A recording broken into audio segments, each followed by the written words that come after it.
Plane boil दाल, ये दाल plane, कोई तड़का वड़का कुछ नहीं, ठीक है ना। और सॉल्ट रेड डलेगा, जीरा से छौंकेंगे, केवल जीरा और कुछ एकदम कम।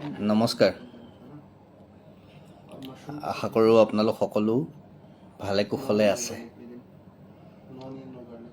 ভালে থাকক, খুব সুন্দৰভাৱে কাম বনবোৰ কৰি থাকক। तो ये हाफ प्लेट होता है। অযোধ্যাৰ পৰা আহি মহাপুৰুষ শ্ৰীমন্ত শংকৰ গুৰুজনাৰ চিন্তা দৰ্শনক ৰাষ্ট্ৰীয় পৰ্যায়ত প্ৰচাৰ প্ৰসাৰ কৰাৰ মানসেৰে और যিমানখিনি পাৰোঁ, আমাৰ কেউ কিছু নথকা মানুহ নহয়, आलू बॉइल करके তেনেকৈ আমি অসমৰ সুধীবৃন্দৰ জ্যেষ্ঠ যোগ্য ব্যক্তিসকলৰ সহায় সহযোগত আমি এক প্ৰক্ৰিয়া কৰি আছোঁ। আপোনালোকে জানে, সূত্ৰধাৰ শীৰ্ষক আমি বৃন্দাবনত কৰিলোঁ 22-ত, 23-ত কৰিলোঁ উজ্জয়িনত মধ্যপ্ৰদেশৰ, আৰু এইবাৰ হ'ব অযোধ্যাত। সেই কাৰ্যসূচী ভাগ হ'ব 20, 21 আৰু 22 ছেপ্টেম্বৰ 2024-ত। সেই অনুষ্ঠান ভাগৰ কাৰণে অযোধ্যাত আছিলোঁ আমি।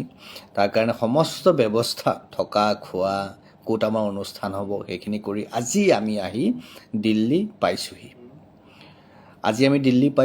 আৰু কালিলৈ কিছু ইয়াতে আমাৰ কৰিব লগা কাম আছে।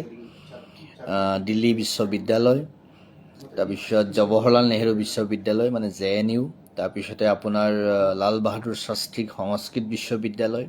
কাইলৈ দেওবাৰ যদিও আমি তেওঁলোকৰ কেইগৰাকীমান বিশেষ ব্যক্তিক, সেই বিশ্ববিদ্যালয়সমূহৰ বিশেষ ব্যক্তিক আমি তেওঁলোকৰ সুবিধা অনুসৰি আমি লগ পাম। ইতিমধ্যে তেওঁলোকে আমাক তেওঁলোকৰ সময় প্ৰদান কৰিছে। আৰু আপোনালোকক জনাওঁ যে বিষয়টো যিটো কথা কৈছিলোঁ, আপোনালোকে যিসকলে মোৰ আগৰ কথাটো চাইছিলে, যে শ্ৰীমন্ত শংকৰদেৱ সংঘক কেন্দ্ৰ কৰি শেহতীয়া যিটো পৰিৱেশ সৃষ্টি হৈছে, মূল বিষয় সেইটো যদিও আছিলে, সেই বিষয়টো কম। কিন্তু তাৰ আগতে মই আপোনালোকক এটা ভিডিঅ'টো উলিয়াই দিয়ক ন অকণমান। আজি আমি যে আপোনালোকক এটা কথা জনাওঁ যে দিল্লীত শংকৰ গুৰুজনাৰ জীৱনৰ ওপৰত এখনি আলেখ্য প্ৰস্তুত কৰি থকা হৈছে। মই আপোনালোকক দেখুৱাম অকণমান কেনেকৈ প্ৰস্তুত কৰি আছে। হিন্দীতে কৰিছে, হিন্দীত লেখা হৈছে। এইবাৰ সূত্ৰধাৰত মই আপোনালোকক ভিডিঅ'টো দেখাম অকণমান, আপোনালোকে চাওক। দেখিছেনে?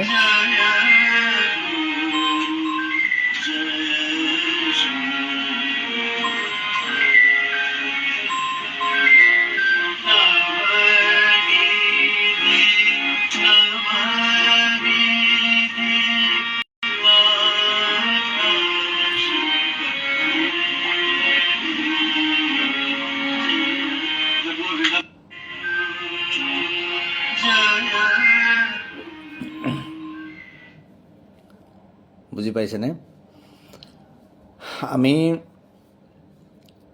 চেষ্টা কৰিছোঁ যে মহাপুৰুষ শংকৰ গুৰুজনাৰ চিন্তা দৰ্শনক আমি কি ধৰণে আলেখ্য এখন ইতিমধ্যে প্ৰস্তুত কৰা হৈছে হিন্দীত। আৰু সেই আলেখ্যখনি দুই ধৰণে মানে ইণ্ডিয়ান ক্লাছিকেল যিটো মিউজিক বা শাস্ত্ৰীয় সংগীত, ভাৰতীয় শাস্ত্ৰীয় সংগীতৰ আধাৰত শংকৰ গুৰুজনাৰ জীৱনৰ ওপৰত এখন আলেখ্য প্ৰদৰ্শন কৰা হ'ব। দিল্লীৰ ইয়াৰ পৰা কৰিব তেওঁলোকে। ইতিমধ্যে আপোনালোকক যি ভিডিঅ'টো অকণমান আগত দেখুৱালোঁ, সেই অকণমান ভিডিঅ'টো মানে তাৰ প্ৰস্তুতি তেওঁলোকে কৰিছে, মানে মিউজিক কম্পজিশ্যনৰ কাম চলি আছে। আৰু সেই একেটা বিষয় হিন্দীতেই হ'ব, আৰু আনটোৰ বেইছ হ'ব আমাৰ সত্ৰীয়া বা শংকৰী। সেই সত্ৰীয়া বেইছৰ ওপৰত ইতিমধ্যে গুৱাহাটীতো তাৰ কাম আৰম্ভ হৈছে, মানে অসমতো তাৰ কাম আৰম্ভ হৈছে। দুই ধৰণে আমি সেইখিনি কাম অসমৰ লগতে ভাৰতবৰ্ষৰ বিশ্বৰ মানুহৰ আগত আমি সেইখিনি কথা উপস্থাপন কৰিম বুলি আমি ভাবিছোঁ, আমি আশা কৰিছোঁ। আৰু আপোনালোকক জনাওঁ যে এইবাৰ এখনি ছেমিনাৰ হ'ব, যিখন ৰাষ্ট্ৰীয় শৈক্ষিক অধিৱেশন বা শৈক্ষিক সন্মিলন হ'ব।